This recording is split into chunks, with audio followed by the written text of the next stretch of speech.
प्रभु यीशु मसीह के मधुर और मीठे नाम में आज दिनांक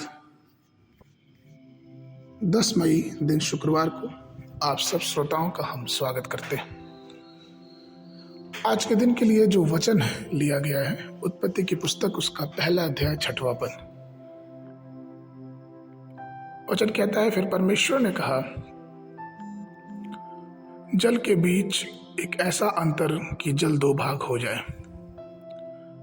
जब भी हम नीले आकाश में देखते हैं तो हमारा दिल खुशी से भर जाता है। स्वर्ग में हमारे पिता परमेश्वर जो हमसे बहुत प्रेम करते हैं, मनुष्य रूप धर के इस धरती पे आए। वो इसलिए आए कि हमारा उद्धार हो और हमारे पास एक अविनाशी जीवन अर्थात अनंत जीवन हो पाए। परमेश्वर ने ही आकाश में और यूं कहे कि पृथ्वी और आकाश में अंतर बनाया।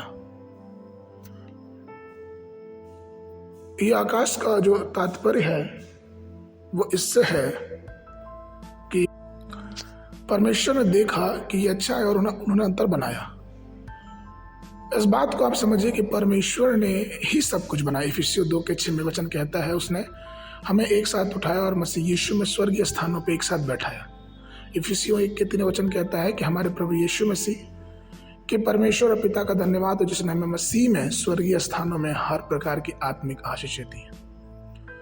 प्रियो, परमेश्वर है जो इतने बड़े महान कार्य कर सकता है, वही है जिसने सब कुछ बनाया है। भजन 150:1 में वचन कहता है, या की स्तुति करो, ईश्वर के पवित्र स्थान में उसकी स्तुति करो, उसकी सामर्थ्य से भरे हुए आकाश मंडल में उसी की स्तुति करो। भजन 19:1 कहता है कि आकाश ईश्वर की महिमा का वर्णन कर रहा है और आकाश मंडल उसकी हस्तकला को प्रकट कर रहा है।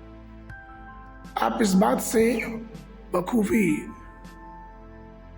ध्यान देते होंगे कि परमेश्वर ने सब कुछ बना, अपनी बुद्धि से परमेश्वर ने सब कुछ बनाया और उस सब बनाने के बीच में परमेश्वर ने अंतर रखा। ठीक वैसा ही अंतर परमेश्वर हमारे और आपके जीवनों में चाहता है। वो चाहता है कि हमारा ध्यान उस स्वर्गीय स्थानों पर है, क्योंकि हमारा नागरिकता स्वर्गीय की नागरिकता है। फिलिपियों 3:20 में यह वचन कहता भी है कि हम यहाँ के नहीं, हम स्वर्ग के हैं। तो प्रियो, हमें चाहिए कि हम उस अंतर में अपना जीवन जिए। हम अपने आप को असमान जुए में ना जोते हैं, लेकिन उस अंतर से अपने आप को अलग करें जिस अंतर से परमेश्वर हमें एक अलगाव का जीवन देना चाहता है। वो चाहता है कि हम परमेश्वर के नाम की महिमा करें और परमेश्वर के नाम की बड़ाई हमारे जीवनों से होने पाए।